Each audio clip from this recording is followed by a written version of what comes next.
ప్రజలకు శుద్ధి చేసిన స్వచ్ఛమైన నీటిని అందించేందుకు అవసరమైన అన్ని చర్యలు తీసుకుంటామని కాకినాడ నగరపాలక సంస్థ కమిషనర్ జె వెంకట్రావు స్పష్టం చేశారు.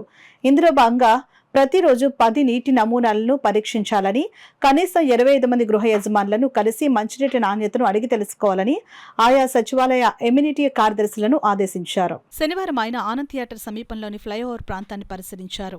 అక్కడి ఆక్రమణలను తొలగించేందుకు చర్యలు తీసుకోవాలని టౌన్ ప్లానింగ్ అధికారులను ఆదేశించారు. ఈ సందర్భంగా ఆ ప్రాంతంలో మంచినీటి సరఫరా లోపాలపై స్వయంగా ప్రజలను అడిగి తెలుసుకున్నారు. నీటి సరఫరాల్లో ఏమైనా లోపాలు ఉన్నాయా అని ఆరా తీశారు. ప్రతిరోజు 2 పూట్ల నీరు సక్రమంగానే వస్తోందని, అయితే కొన్నిసార్లు నీరు రంగు మారడం సహా కొన్ని సమస్యలను స్థానికులు కమిషనర్ దృష్టికి తీసుకుని వచ్చారు. దీనిపై స్పందించిన కమిషనర్ విక్టోరియా వాటర్ వర్క్స్ ను సందర్శించి పరిస్థితిని సమీక్షించారు. ఫిల్టరేషన్పై అధికారులతో చర్చించారు. అనంతరం కమిషనర్ మాట్లాడుతూ నగరపాలక సంస్థ ద్వారా సరఫరా చేస్తున్న మంచినీటిలో ఎటువంటి సమస్య లేదని, అయితే కొన్నిసార్లు పైప్లైన్ మరమ్మతుల కారణంగా నీటి కాలుష్యం ఎదురవుతుందని అన్నారు. వీటిని గుర్తించి ఎప్పటికప్పుడు పరిష్కరించి ప్రజలకు స్వచ్ఛమైన నీరు అందించేందుకు చర్యలు తీసుకుంటున్నామని అన్నారు.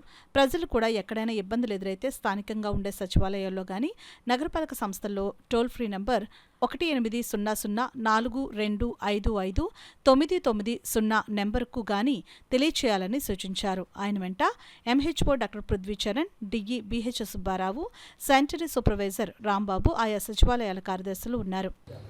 మార్చి లాగా వస్తుందని చెప్పారు. దాని మీద ఇమీడియట్గా ఇక్కడ హెడ్ వాటర్ వర్క్స్ వచ్చి వెరిఫై చేసాం. హెడ్ వాటర్ వర్క్స్లో బాగానే ఉంది.